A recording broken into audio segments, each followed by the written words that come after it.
تو یہ میرے بھائیوں یہ تلخ حقیقت ہے. اب وہ حدیث بھی آپ سن لیں کہ آل مروان آل امیہ مولا علی پر لعنت کرتے تھے. صحیح مسلم میں حدیث ہے انٹرنیشنل نمبر کے مطابق 6229. بخاری میں بھی ہے لیکن وہ کنٹرولڈ الفاظ کے ساتھ ہے. بخاری کا نمبر ہے 3703. امام بخاری ذرا ایک شریف النفس آدمی تھے, وہ بٹوین دا ورڈز بات کرتے تھے. وہ صرف اتنا کہتے ہیں کہ سہل ابن سعد الساعدی کو بلایا گیا ممبر پہ کہ حضرت علی کے بارے میں کہو. کہ کہو؟ امام بخاری نے کہا رہن دو نا, سمجھ جاؤ نا. لیکن امام مسلم نے کہا نہ میں وہابی, نہ میں وہابی, میں ہوں مسلم علمی کتابی.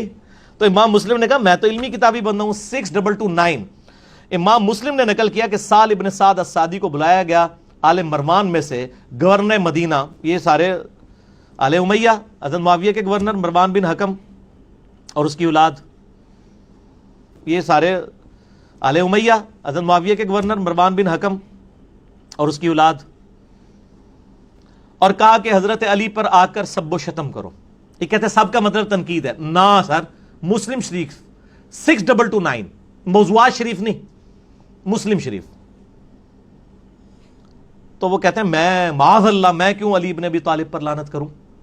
اب جبکہ آپ ذرا غور کیجئے گا, میں آپ کو روایت کی طرف باقاعدہ اشارہ دیتا ہوں. روایت میں آل مروان کا لفظ نہیں ہے, روایت کے اندر الفاظ ہیں رجل من آل مروان. روایت میں کیا الفاظ ہے؟ رجل من آل مروان کا لفظ ہے. آپ دیکھیں ذرا مکاری اس آدمی کے, آل مروان نہیں رجل من آل مروان. فرق کیا ہوا؟ آل مروان یعنی کہ مروان کے خاندان والے, آل مروان کا مطلب یہ ہوا, اور رجل من آل مروان کا مطلب ہوا کہ مروان کے خاندان کے ایک شخص نے. کہاں تو پورا بنو امیہ, پورا آل مروان. آل مروان میں سے گورنر مدینہ, یہ سارے آل امیہ حضرت معاویہ کے گورنر مروان بن حکم اور اس کی اولاد.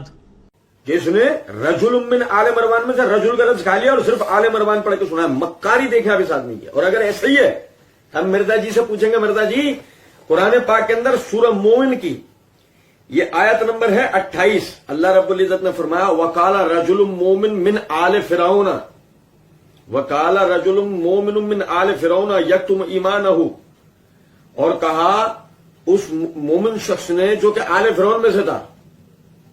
اب اگر آپ رجل من آل مروان کو غلطی سے آل مروان بول کے اور آگے آپ نے معنی یہ نکالے ہیں کہ سارے آل مروان, تو پھر یہ جو قرآن میں آتا ہے رجل مومن من آل فرعون, کہ آل فرعون میں سے وہ شخص جو مومن تھا, کیا آپ مرزا جی پھر اس کے معنی یہ کریں گے سارے کے سارے آل فرعون مومن تھے؟ بتائیے, کیا یہ معنی کیے جائیں گے کہ سارے کے سارے آل فرعون مومن تھے, یا یہ معنی کیے جائیں گے کہ وہی رجل مومن من آل فرعون, فرعون کے خاندان کا ایک مومن شخص. ٹھیک, اب آپ دیکھیں رجل من آل مروان یعنی ایک آدمی,